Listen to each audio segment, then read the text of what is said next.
So it's a session show by play Edwin and a fána a churn with Janai and Monarch agus imperialachas. A dús spire Lara Roger Cole. Carhilach pana agus Ganevi Frichoga the fada and law. Agus play session in the fána gur cordún Coronai Coga imperialacha agus úsáid lanúnach Airfort na Shonana. Confrastal Coga imperialacha in Iraq agus in Afghanistan. So first of all, I'd like to welcome Roger Cole. He's the chairperson of the Peace and Neutrality Alliance and a long-time anti-war activist. Roger's going to discuss why we should oppose imperial wars and the continued use of Shannon Airport to facilitate imperial wars in Iraq and Afghanistan. And Dara Kainjar Vasaguna, Brian Leeson, Carhilach Nashunta Éirígí, Cléhi Session and Fergawal Britanach and Sheikh Hyundai agus Nafana a churn with Janai Court na Banri na Bratnig a tag Chaftanos. So Brian Leeson is the national chairperson of Éirígí and he's going to discuss the ongoing British occupation of the 6 counties and why we should oppose the upcoming visit of the British Queen. So this is where Brian Fasha Choré with Roger Cole.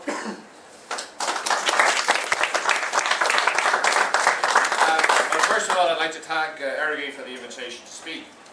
The Peace and Neutrality Alliance was established in 1996. Its objective is clear. It's to establish a united, democratic Irish Republic with its own independent foreign policy. That positive neutrality will be a key component of that policy that will be pursued primarily through a reformed United Nations. Now, PANA is part of a deeply rooted historical tradition. In 1790, Theobald Wolfe Tone wrote his first political pamphlet called The Spanish War, in which he advocated that Ireland should maintain its neutrality when the then British and Spanish empires were preparing for war. Tone went on to advocate equal rights for Catholics and Protestants and the establishment of a united, independent, democratic republic.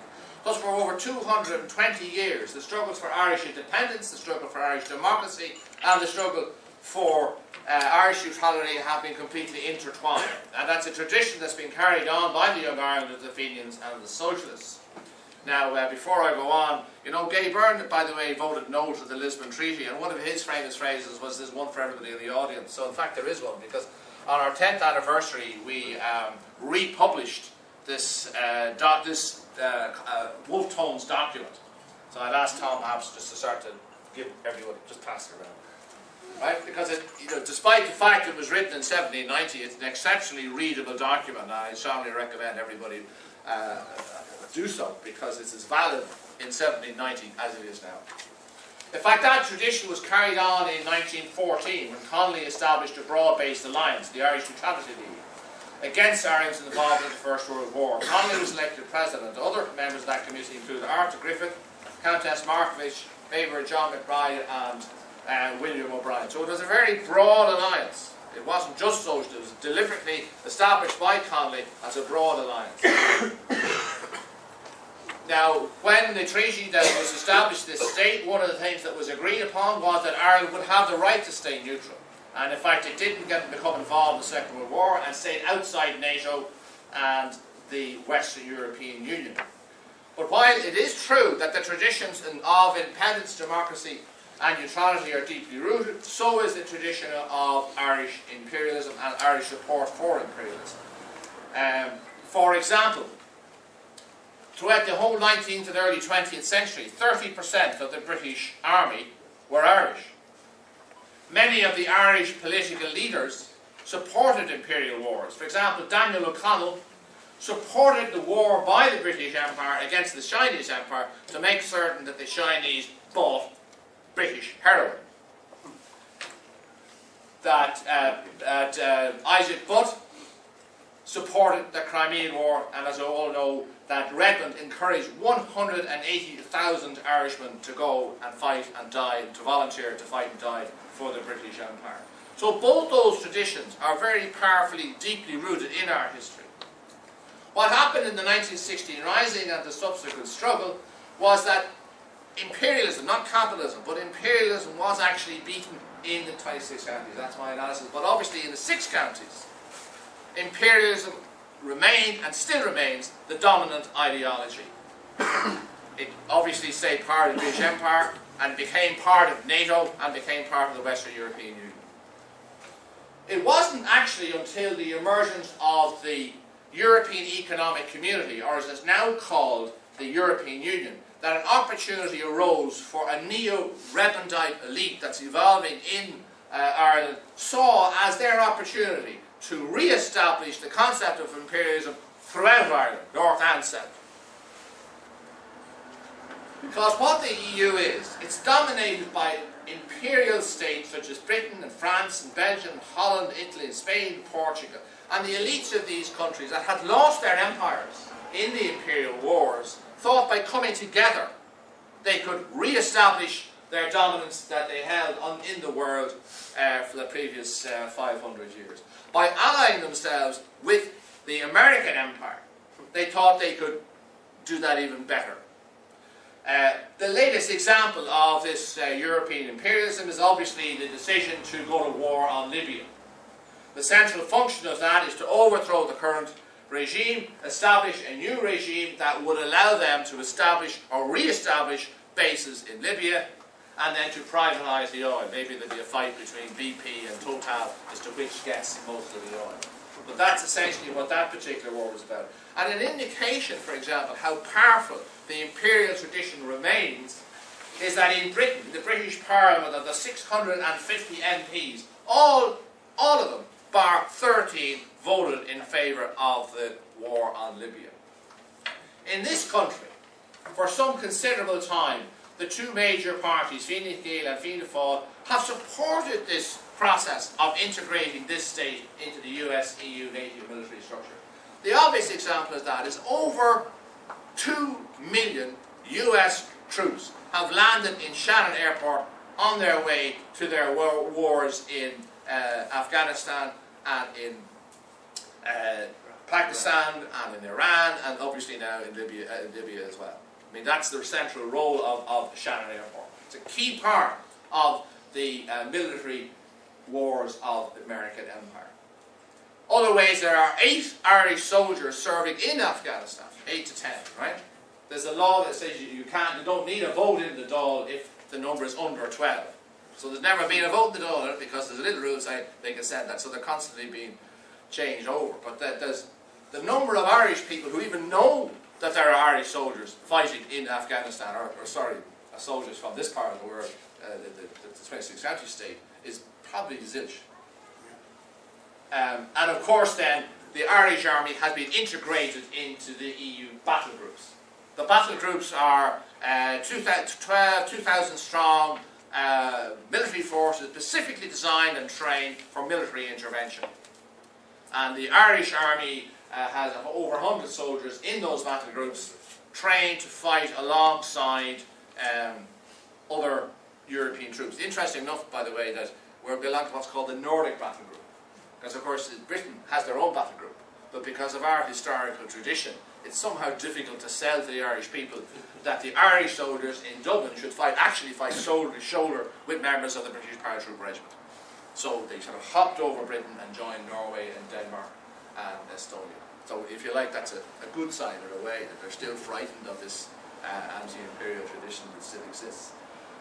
Now, of course, the Labour Party did play a very significant role in its time campaigning against the war in Iraq and Irish participation in that war.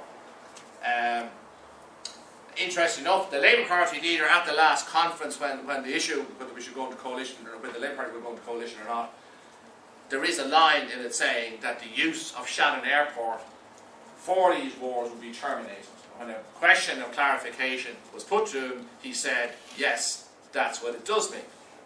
Now, I believe in fairies as well, of course. I'm sure you can find out whether this is true or not. But it was interesting to me that in order to win, one of the reasons why they had to give, to win the support of the members of the party for that, was for his decision, A, to have it put in, and then make a clear statement of clarification. Now, what that means, at the very least, is that there is an element, and I wouldn't get too carried away with it, there is an element of anti-imperialist tradition left in the party that, as you know, was founded by Connolly. How big it is, we'll see. But the fact that he had to say it, that was in the programme, the fact that he said it is an interesting thing. In fact, 40% of the people elected to this Dáil, this election, came from parties who said they were against the war in Afghanistan and Iraq and the use of Shannon Airport. Now, again, I'm not saying they actually made it, but that's what the situation was at the time. Because as you know, well over 100,000 people marched in that big demonstration against the war in 2003. And the problem is that happened. And I don't know that can be just ignored. Now, but nevertheless, it's quite clear that the Labour Party, like Fianna Fáil and Fine Gael, are absolutely committed to the evolution of a European empire. They think somehow or other the European empire is going to be a good empire. Big mistake. Other interesting things is the DUP, for example. They remain loyal to the British imperialism. But of course the problem for them is that the people who actually run what's left of the British Empire aren't loyal to it themselves. They're committed to a European empire. They're committed to military cooperation with the French. So, I mean, you have a kind of a contradiction there where the Unionists are not in favour of, they might be willing to die for the British Empire, they're not too keen to die for the European Empire. So you have a kind of I wouldn't put it too strongly, but there's an opportunity for a level of dialogue against the European Empire that is shared both by Irish Republicans and anti-imperialists and Unionists on that kind of, and it's worth exploring. In fact, I think Éirígí helped to organise a meeting in Belfast that I spoke of, where it was a member of the DUP, where that kind of opportunity for dialogue happened. And I think it is crucial that that part happens. Now, what PANA has been trying to do since our foundation is to build a broad anti-imperialist alliance against the EU, US, NATO structures. Because for us, they are the centre of imperial power. And it's a very broad coalition. I mean, Éirígí are affiliated to it. But then, so is Pax Christi, so is the Irish Missionary Union, so is the Communist Party, so are the Workers' Party, so are the Unite, the second largest trade union. So it's a very broad coalition. And if an issue of debate whether they should or shouldn't affiliate, for example, the Cork Council of Trade Unions affiliated a few years ago, but now there are people wanting the Cork Council of Trade Unions to disaffiliate. Because, of course, there are elements in the trade union movement, as we said earlier on, that do support this imperial project. So that if you affiliate to PANA, you're saying you don't agree with it. So that's why it's interesting that very, very few trade unions, even despite their being asked, are actually affiliated to PANA, because that would imply they don't support they don't support imperialism. And I think the point made earlier on is that in fact they do. There is support for these imperial wars all over the place. Now, one of the key concepts of what PANA in trying to build this broad alliance is doing is accept that sovereign power does not lie with the national executive of PANA. It relies with the people. That's where sovereign power belongs to. And it is our job to try and convince them through processes by general elections and by referendums in particular, where we play a key role in trying to make them aware of what's happening. Like, we were the first broad-based organisation to campaign against the Amsterdam Treaty. 38% of people, we were the only one that did that, that brought together people to campaign against that. And 38% of the people voted no. Now remember, the previous one was the Single European Act, and that was being 34. So they actually thought it would go down. In fact, the opposition to this imperial project would be victorious, but in fact 38 went up. It was a big increase. We helped to win the first Nice referendum, and I think we played a key role in the last Lisbon referendum at a time when we worked closely with Éirígí and other groups. We helped, for example, to build the campaign against the EU constitution. And we would argue our victory, the first Lisbon referendum, was a major victory for the anti-imperialist movements. Because I think that's what it was. It was a straight struggle between those people who are in favour of the European Empire, in favour of the European Empire links with the American Empire and NATO and the whole concept of imperial wars. Of course, we were then forced to vote again on exactly the same treaty. and we were promised jobs and all this. But remember, they had to spend millions to win. Literally enormous amounts of money. So, even though they did win, and one example, they did win now, there was a class victory. But one of the just give me one example of that, what that means in terms of victory, right? Is that a couple of weeks ago, the Irish Legal Credit Union had a survey. 20% of the Irish people have, at the end of a month, £70 disposable income. At the same time, the chief executive of AIB walked away with a golden handshake of 3 million. So this is quite clear that this is a war. For example, in the 2007, the Bank of Ireland Asset Management showed that 40% of all the wealth in this country belonged to 5% of the population. But of course, instead of taxing, 2% tax on these wealthy will get you 2 billion. But instead of that, they're selling off the state assets. And of course, the visit of the Queen of England and now the President of the United States, if you like, it's symbolic of this total commitment by the political elite to this military-industrial structure. Now, I've got, 1 minute left at this stage. The point I'm making is that the problem for the political media elite is that what the figures show is there's no actual popular support for these imperial wars. We carried out a survey, we commissioned market research, showed that 58% of Irish people don't support the use of Shannon. The latest poll in the United States of America showed that 72% of Americans want to get out of Afghanistan, and in the United States, in Britain, it's 56%. So you have a huge contradiction between the objectives and desires of the political media elite. And my opinion, that in Ireland, not all, but a very, very large number of journalists and media commentators are little more than intellectual mercenaries for this political process. Now, I'll finish off what I regard as an optimistic note. You see, I think what the figures show, for example, in 1950s, the United States of America had 50% of the world trade. That's now down to 20%. The US national debt as a percentage of its GDP is 97%. Its budget deficit as a percentage of its GDP is 10.9%. Its total expenditure per annum on its military expenditure to maintain this empire is $1.2 trillion. That's a lot of money.